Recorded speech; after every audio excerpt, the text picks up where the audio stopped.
Welcome to Fan Perspective. So, 3 in a row. Carrick ball. Excited, super happy for the way we played. Great credit goes to Carrick and Fulham, to be honest. Fulham did one hell of a job. They weren't panicking at all. They actually absorbed the pressure and they believed in their structure.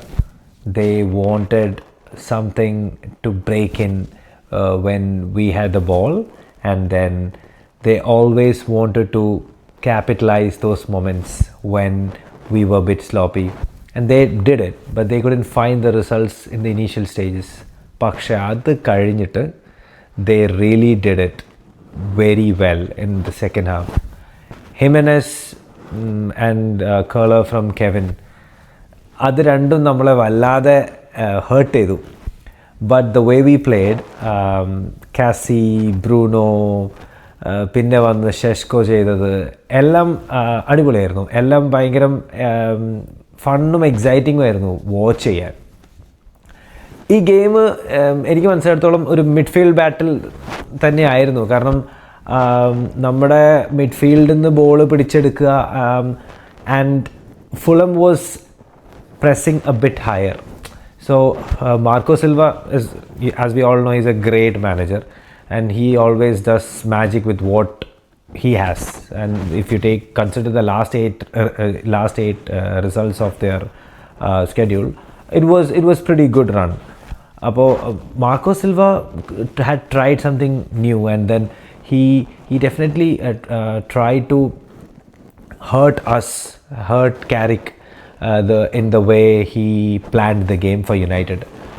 In a way, he succeeded, but then Šeško winner was absolutely amazing to watch. We're all happy. We're all too happy. We are all too excited because the way we won, the way we played the game. But what's concerning me is still the 2 goals we conceded. Karanam, towards the end of the game, like last 20 മിനിറ്റ്സിൽ goals അടിച്ച് കൂട്ടുന്ന ഒരു ടീമാണ് ഈ ഫുളം. അവർ മുന്നേയും ഇത് ചെയ്തിട്ടുണ്ട്. അപ്പോൾ ഈ ലാസ്റ്റ് ഈ എന്താ പറയുക, ഫൈനൽ 20 മിനിറ്റ്സിൽ യുണൈറ്റഡ് എപ്പം കൺസീഡ് ചെയ്യുന്ന ഒരിത്, അത് കുറച്ച് കൺസേണിങ് ആണ്. അത് ഭയങ്കര പേടിപ്പിക്കുന്ന ഒരു സംഭവം തന്നെയാണ്. Because in the due course of the league, ഈ ലീഗ് റണ്ണിൽ നമ്മൾ എടുത്ത് നോക്കുമ്പോൾ ഇങ്ങനത്തെ റിസൾട്ട്സ് പ്രൊഡ്യൂസ് ചെയ്യണമെങ്കിൽ, അതായത് വിൻസ് പ്രൊഡ്യൂസ് ചെയ്യണമെങ്കിൽ, we have to be more compact and we have to be more organized in the defense. നമ്മുടെ ഡിഫൻസ് മോശമാണെന്നല്ല ഞാൻ പറഞ്ഞത്. Defence is much better. Defence is playing a really good job. Like ഡിഫൻസിൽ Martinez, Maguire, hats off, ഒന്നും പറയാനില്ല. So what Fulham try to do in my opinion is when the full backs Dalot and Luke Shaw, they were trying to press higher. That is where Fulham tried to hurt us. Like when they were pressing high, they were targeting on them, and they were targeting all the wings like Harry, Wilson തന്നെയാണെങ്കിലും they were trying to hurt in those areas. പക്ഷേ അവർക്ക് ആദ്യമൊന്നും succeed ചെയ്തിരുന്നില്ല. പക്ഷെ പിന്നെയാണ് second ഹാഫിലാണ് അത് വന്നത്. And കാസിക്ക ഒന്നും പറയാനില്ല. The header, the aerial threat, set piece ആശാൻ, Bruno, why is he complaining like a baby? I'm very sorry to tell this, പക്ഷേ Bruno is our best player. I understand that.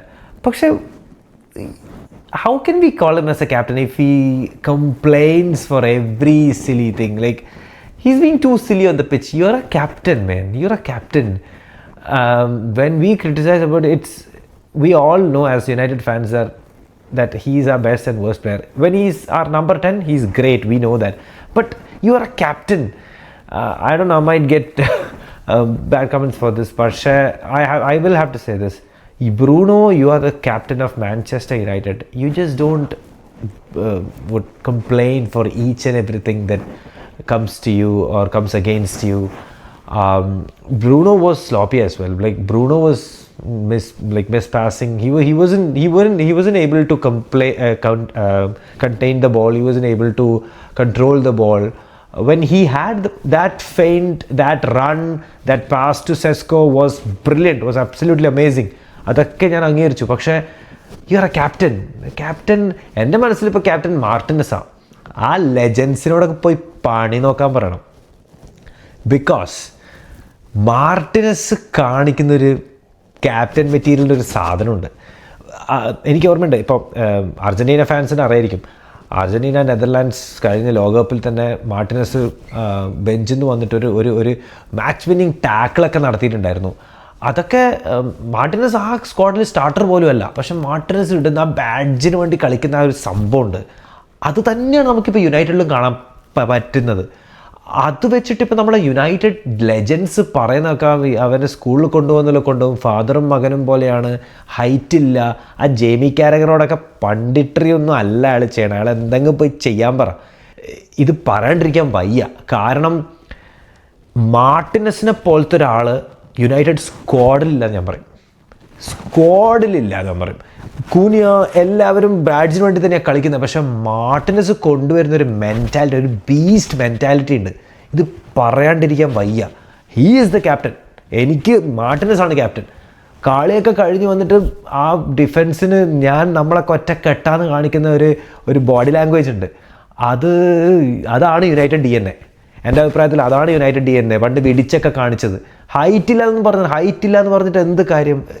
Nikki ബട്ടിനും Paul സ്കോൾസിനോടൊക്കെ legends, I respect you. പക്ഷേ ഇമാതിരി കോമൻറ്റ്സ് ഇറക്കുമ്പോൾ ഉണ്ടല്ലോ, നമ്മൾ മനസ്സിലാക്കണം, ബാഡ്ജിന് വേണ്ടി കളിക്കുന്ന ആൾക്കാരെ നമ്മൾ സപ്പോർട്ട് ചെയ്യണം ഗൈസ്. ബാഡ്ജിന് വേണ്ടി കളിക്കുന്ന ആൾക്കാരെ നമ്മൾ അവരെ കൂടെ ചേർത്ത് നിർത്തിയേ പറ്റുള്ളൂ. ബിക്കോസ് ഇങ്ങനത്തെ ആൾക്കാരൊന്നും എപ്പോഴൊന്നും കിട്ടില്ല. ഇങ്ങനത്തെ ആൾക്കാരെ നമ്മൾ സപ്പോർട്ട് ചെയ്തേ പറ്റുള്ളൂ. പിന്നെ പറയാനുള്ളത് അബൌട്ട് കോബി മെയ്നു. എനിക്കറിയില്ല ഈ ഒരു കോമൻറ്റ് എന്താ കിട്ടാൻ പോകുന്നത്, പക്ഷേ Ruben Amorim should be jailed for not playing Kobbie Mainoo. I will say this, I must say this. കാരണം the way he controls the midfield, switches, Paul സ്കോൾസിനെ ഓർമ്മപ്പെടുത്തുന്ന സ്വിച്ചസാണ്. ബോൾ കിട്ടുമ്പോൾ റൈറ്റ് വിങ്ങിലേക്ക്, ലെഫ്റ്റ് വിങ്ങിലേക്ക് ഡിസ്ട്രിബ്യൂട്ട് ചെയ്യുക, കാം ആൻഡ് കമ്പോസ്ഡ് ആയിട്ട് ബോളും കൊണ്ട് പ്രോഗ്രസ് ചെയ്യുക, defensive work, ball win back ചെയ്യുക. ഇതൊക്കെ ഉണ്ടായിട്ട് ആ അമറിം കളിപ്പിച്ചില്ല എന്ന് കണ്ട എനിക്കറിയില്ല എന്ത് ബുദ്ധിയായിരുന്നു അമറിമിൻ്റെ തലയിൽ കൂടെ ഓടിക്കൊണ്ടിരുന്ന കോബി മെനുവിനെ ഇറക്കാതെ. ഇപ്പോൾ നമ്മൾ പ്രോഗ്രസ് ചെയ്യുമ്പോൾ പണ്ടത്തെ അമറിമിൻ്റെ ഒരു സ്റ്റൈലിൽ തന്നെ നമ്മൾ പ്രോഗ്രസ് ചെയ്തതെന്നൊക്കെ പറയും, ശരിയാണ്. പക്ഷേ when we start as four at the ബാക്കിലാണ് നമ്മൾ അടിപൊളിയായിട്ട് കളിക്കണേ. ആ 4 at the back കളിച്ചിട്ടാണ് നമ്മൾ അറ്റാക്കിങ്ങിൽ വരുമ്പോൾ 3-2-5 എന്നൊക്കെ ഉള്ള രീതിയിൽ ഒരു ഫൈനൽ തേർഡിൽ ഓവർലോഡൊക്കെ കൊടുത്ത് കഴിഞ്ഞ 2 കളിയിൽ നമ്മൾ ഓഫ് ദ ബോൾ 4-4-2 പക്ഷേ അറ്റാക്ക് ചെയ്യുമ്പോൾ നമ്മൾ ആ ഒരു എന്താ പറയുക ഒരു ഓവർലോഡ് ഫൈനൽ തേർഡിൽ കൊടുത്തിട്ട് തന്നെ നമ്മൾ റിസൾട്ട്സ് പുൾ ഓഫ് ചെയ്യുന്നത്. അതിനൊക്കെ കോബി മെയ്നു നല്ല രീതിയിൽ എന്താ പറയുക, ഡബിൾ പിവറ്റിൽ കെസമീറോവും കോബി മെയ്നുവും നല്ല രീതിയിൽ കളിക്കുന്നുണ്ട്. That is what makes Bruno free as number 10, as A pure number 10, natural number 10, അവൻ്റെ വേണ്ട പൊസിഷൻ. അതാ പറഞ്ഞ പ്രൊഫൈലിങ് കഴിഞ്ഞ വീഡിയോയിലും പറഞ്ഞു. ആ പ്രൊഫൈലിൽ ബ്രൂണോന് ഇട്ട് കഴിഞ്ഞാൽ ബ്രൂണോ വിൽ പ്രൊഡ്യൂസ് വണ്ടേഴ്സ്. പക്ഷേ ബ്രൂണോൻ്റെ ആറ്റിറ്റ്യൂഡ് എനിക്ക് പിച്ചിൽ എനിക്ക് ഇഷ്ടപ്പെടുന്നേ ഇല്ല. കാരണം എന്താ അവൻ കളിച്ചു കിട്ടുന്നത്? എല്ലാത്തിനും കംപ്ലയിൻറ്റ് ചെയ്യുക. ഓക്കെ, ക്യാപ്റ്റൻ സംസാരിക്കണം, പക്ഷേ കംപ്ലൈനിങ് എല്ലാത്തിനും ആ ഒരു മെൻറ്റാലിറ്റി കാണിക്കണ്ടേ? You wearing Manchester United shirt man, you wearing that എന്താ പറയുക യുണൈറ്റഡ് DNA, ആ ഒരു സാധനം റെഡ് ഡെവിൾസാണ് നമ്മൾ. ഇതൊന്നും ഒരു മൈൻഡിലില്ലാതെ അയ്യോ എന്നെ തൊട്ടേ എന്നെ കൊന്നേ എന്നുള്ള രീതിയിൽ പറഞ്ഞിട്ട് കാര്യമില്ല. അത് പറയാണ്ടിരിക്കാൻ വയ്യ ഗൈസ്, അതുകൊണ്ടാണ് അത് പറഞ്ഞത്. പിന്നെ ഫുള്ളും നല്ല രീതിക്ക് പ്രഷർ അബ്സോർബ് ചെയ്തു. അവരവരെ സ്ട്രക്ചറിൽ ബിലീവ് ചെയ്തു. അവർ നമ്മളെ ഹേർട്ട് ചെയ്യേണ്ട സ്ഥലത്ത് തന്നെ ഹേർട്ട് ചെയ്യാൻ ശ്രമിച്ചു. അത് ലാസ്റ്റ് സംഭവിച്ചു. ഇതിപ്പോൾ 2-2 ആയിരുന്നെങ്കിൽ നമ്മൾ ആരെയും ബ്ലെയിമൊന്നും ചെയ്യത്തില്ല, കാരിക്കിനെയും ബ്ലെയിമൊന്നും ചെയ്യില്ല. ബട്ട് ദെൻ നല്ല രീതിയിൽ സമയത്ത് ഞാൻ പറഞ്ഞില്ല, കഴിഞ്ഞ വീഡിയോയിലും പറഞ്ഞു, സബ്സ്റ്റിറ്റ്യൂഷൻസ്. സെസ്കോനെ ഇറക്കി വിട്ടു. സെസ്കോക്ക് വന്നപ്പോൾ തന്നെ ഒരു വണ്ടർഫുൾ ഒരു ഹെഡർ കിട്ടിയിട്ടുണ്ടായിരുന്നു. പക്ഷേ അത് പോസ്റ്റ് തട്ടി തിരിച്ചു വന്നു. എന്നിട്ടും ഹെഡ് ചെയ്തിട്ടത് നടന്നില്ല. But that was good ball from Amad and then A good header from Sesko. But it didn't work out initially. പക്ഷേ പിന്നെ സെസ്കോക്ക് ഒരു നല്ല ഓപ്ഷൻ കിട്ടി, നല്ല ഒരു ചാൻസ് കിട്ടി, and he converted it. Brilliant finish, absolutely brilliant finish, pure സാധനം, ഒന്നും പറയാനില്ല, അടിപൊളി സാധനം. അങ്ങനെ 3-2 നമ്മൾ ജയിക്കുന്നു. ഫുള്ളം അത്ര മോശമൊന്നും നല്ല രീതിയിൽ മാർക്കോ സിൽവേനെ അത്ര ബാക്ക് പോലും ചെയ്യുന്നില്ല, അത്ര എന്താ പറയുക സൈനിങ്സും അത്ര ഫണ്ടും അവർക്ക് ഇറക്കാൻ പറ്റുന്നില്ല. അവർ അങ്ങനത്തെ ഒരു ക്ലബ്ബാണ്. പക്ഷേ look at the stands, like അവരും ടേബിളിൽ അത്ര മോശമൊന്നല്ല. അപ്പോൾ അവരും നല്ല രീതിയിൽ കളിക്കുന്നുണ്ട്. ആ ടീമിനെതിരെ ഇതായിരുന്നു നമുക്ക് ഏറ്റവും ട്രിക്കിയും, ഇതായിരുന്നു നമുക്ക് ഏറ്റവും കൂടുതൽ എന്താ പറയുക നമ്മുടെ സ്ട്രക്ചറിനെ ചോദ്യം ചെയ്യുന്നത്. നമ്മുടെ സ്ട്രക്ചറിനെ ആക്ച്വലി ഭയങ്കരമായിട്ട് ക്വസ്റ്റനബിൾ ആയിട്ടുള്ളൊരു കളിയും ക്വസ്റ്റനബിൾ ആയിട്ടുള്ളൊരു ഒരു തലമായിരുന്നു ഇത് നമ്മൾ വൃത്തിക്ക് എന്താ പറയുക സർപ്പാസ് ചെയ്തു.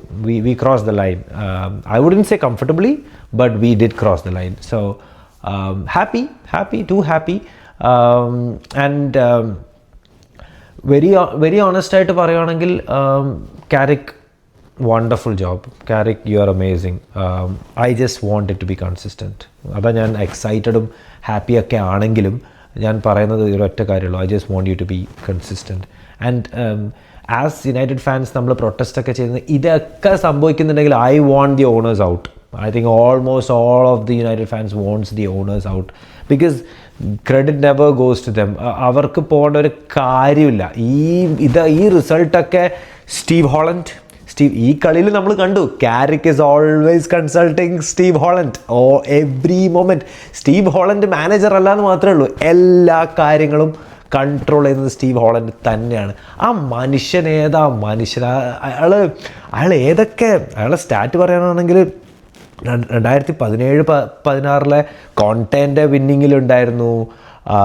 എന്താ പറയുക, ഇംഗ്ലണ്ടിൻ്റെ 2 യൂറോ ഫൈനലിലുണ്ടായിരുന്നു. പിന്നെ അതിന് മുന്നേ ചെൽസിയിലുണ്ടായിരുന്നു. അയാളുടെ സ്റ്റിങ്റ്റൊക്കെ എന്താ പറയുക ഭയങ്കര സിഗ്നിഫിക്കൻ്റ് ആയിരുന്നു. അത് കാണാനുണ്ട്. കാരിക്കിൻ്റെ ശക്തി എന്ന് പറഞ്ഞാൽ സ്റ്റീവ് ഹോളണ്ടും പിന്നെ ജോണത്തൻ വുഡ്ഗേറ്റൊക്കെ അടിപൊളിയാണ്. പക്ഷേ സ്റ്റീവ് ഹോളണ്ടാണ് മാസ്റ്റർ മൈൻഡ്. അയാളൊരു സംഭവം തന്നെയാണ് ഗൈസ്. അയാൾ പോവല്ലേ എന്ന് മാത്രമാണ് എൻ്റെ ഒരു ആഗ്രഹം. ഇനി ഏത് മാനേജർ വന്നാലും അയാളെ നിർത്തണം എന്നാണ് എൻ്റെ ഒരു ആഗ്രഹം. കാരിക്കാണെങ്കിൽ കാരിക്കാവട്ടെ, വേറെ ആരെങ്കിലും അവരും ആവട്ടെ, കുഴപ്പമില്ല. പക്ഷേ കൂനിയനെ കുറിച്ച് പറയാണ്ടിരിക്കാൻ വയ്യ. ബാഡ്ജിന് വേണ്ടി കളിക്കുന്ന മറ്റൊരു മാവറിക്, മറ്റൊരു അടിപൊളി മനുഷ്യൻ. എന്താ പറയുക പോസ്റ്റിലേക്ക് തുളച്ച് കയറ്റുന്നതൊക്കെ നമ്മൾ കണ്ടതല്ലേ. ആ ഫിനിഷ് അടിപൊളിയായിരുന്നു. കസമീരോൻ്റെ നോ ലുക്ക് പാസ് അത് അടിപൊളിയായിരുന്നു. ഈ അവസരത്തിൽ ജെയ്മി കാരിഗർ സ്കൈ സ്പോർട്സ് തന്നെ അവനെ എന്താ പറയുക നല്ലോണം കളിയാക്കി വിട്ടിട്ടുണ്ട്. Leave the football before the football leaves you എന്നൊക്കെ പറഞ്ഞിട്ട് ഊക്കിയത് ഇപ്പം തിരിച്ചു തന്നെ കിട്ടുന്നുണ്ട്. കാരണം കാസി ലാസ്റ്റ് സീസണാണ് മാൻ യുണൈറ്റഡിന് വേണ്ടി നല്ല രീതിയിൽ പെർഫോം ചെയ്തിട്ടുണ്ട് ഇത്രയും കാലം. ഇടയ്ക്കൊരു ഡിപ്പ് വന്നെങ്കിലും ഇപ്പോൾ അടിപൊളിയായിട്ട് തന്നെ പെർഫോം ചെയ്യുന്നുണ്ട്. ഇന്നലെയൊക്കെ കളിച്ചത് എന്ത് നല്ല എന്താ പറയുക അടിപൊളിയായിട്ട് ആ മിഡ്ഫീൽഡ് അങ്ങ് കൺട്രോൾ ചെയ്യുക. റിസൾട്ട്സ് പ്രൊഡ്യൂസ് ചെയ്തു, നമ്പേഴ്സ് ഉണ്ട്, ബോൾ വിൻ ബാക്ക് ചെയ്യുന്നുണ്ട്, പെർഫോമൻസ് ഓവറോൾ ഇമ്പാക്റ്റ് അതുമുണ്ട്. എന്താ വേണ്ട പിന്നെ? നമ്മൾ ഇതിൽ കൂടുതലൊന്നും നമ്മൾ ചോദിക്കുന്നില്ല. ഇത്രയൊക്കെ കളിച്ചിട്ടും തോക്കുന്നുണ്ടെങ്കിൽ തോക്കട്ടെ, ഇത്രേ ഉള്ളൂ. ഇത്രയൊക്കെ കളിച്ചാൽ മതി. ഈ ഒരു സ്ക്വാഡ് വെച്ചിട്ട് ഇങ്ങനെയൊക്കെ ബാഡ്ജിന് വേണ്ടി കളിച്ചാൽ അത് മതി, അത് ധാരാളമാണ്. So happy with the result. ഇത് മുന്നോട്ട് പോകട്ടെ. ഇനി അടുത്ത സ്പേഴ്സാണ്. സ്പേഴ്സിനെ അവരെത്ര മോശമെന്ന് പറഞ്ഞാലും, ഇപ്പോൾ സ്പേഴ്സ് സിറ്റിയായിട്ട് ഡ്രോ ആയി, പക്ഷേ എന്നാലും സ്പേഴ്സ് എത്ര മോശമെന്ന് പറഞ്ഞാലും അവർ നമുക്കെതിരെ വരുമ്പോൾ ജയിക്കാൻ വിടാറില്ല. അവരെപ്പോൾ ഒരു ഡ്രോ അങ്ങനെ എന്തെങ്കിലുമൊക്കെ ആവാറ്. We hope that we can win the next game.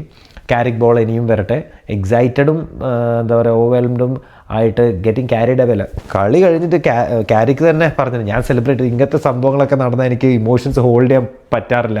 അതുകൊണ്ട് ഞാനും ലൈക്ക് എക്സൈറ്റഡ് ആയിപ്പോയെന്ന്. അങ്ങനെയാണ് ഇങ്ങനത്തെ സ്ട്രെറ്റ്ഫോർഡ് എൻഡിൽ അങ്ങനത്തെ ഒരു സംഭവം നടക്കുമ്പോൾ സെസ്കോനോടും പറഞ്ഞു വാസ് അമേസിങ്. വാസ് ലൈക്ക് എനിക്ക് ഭയങ്കര ഹാപ്പി ആയിരുന്നു. കാരണം സ്ട്രെറ്റ്ഫോർഡിൽ അങ്ങനെ ഒരു സംഭവം നടക്കുകയെന്ന് പറഞ്ഞാൽ യുണൈറ്റഡ് ഫാൻസിന് എന്താ പറയുക അവരുടെ പണ്ടത്തെ ആ ഒരു കാലം തിരിച്ചു കിട്ടുന്ന പോലെ. അപ്പോൾ അതുപോലെ തന്നെ നമ്മൾ കാണുമ്പോൾ കാരിക്ക് ഇതിൻ്റെ ഒരു ഭാഗമായിട്ടുള്ള ഒരാളാണ്. അപ്പോൾ കാരിക്കിനും ആ ഇമോഷൻസ് പിടിച്ചു വെക്കാൻ പറ്റിയില്ല, സെസ്കോക്കും പറ്റിയില്ല, ഫാൻസിനും പറ്റിയില്ല. It was amazing to watch. ഇനിയും ഇത് കാണാൻ പറ്റട്ടെ, ഇനിയും ഇത് അങ്ങോട്ടോളം കാണാൻ പറ്റട്ടെ. സീസൺ എൻഡ് ചെയ്യുമ്പോൾ ടോപ്പ് 4 ഫിനിഷ് ചെയ്യട്ടെ, ചാമ്പ്യൻസ് ലീഗ് ഫുട്ബോൾ വരട്ടെ, അങ്ങനെ നല്ല നല്ല കാര്യങ്ങൾ യുണൈറ്റഡ് ഫാൻസിന് വരട്ടെ. സന്തോഷം എല്ലാവർക്കും. എന്താ പറയുക എല്ലാവർക്കും ഈ സന്തോഷം അങ്ങത്തോടെ പ്രൊലോങ് ചെയ്യാൻ പറ്റട്ടെ എന്ന് ആശിച്ചുകൊണ്ട് നല്ലൊരു എന്താ പറയുക next good run of wins ആശിച്ചുകൊണ്ട് thank you. I'll see you after the next win. എപ്പോഴും പറയുന്ന പോലെ.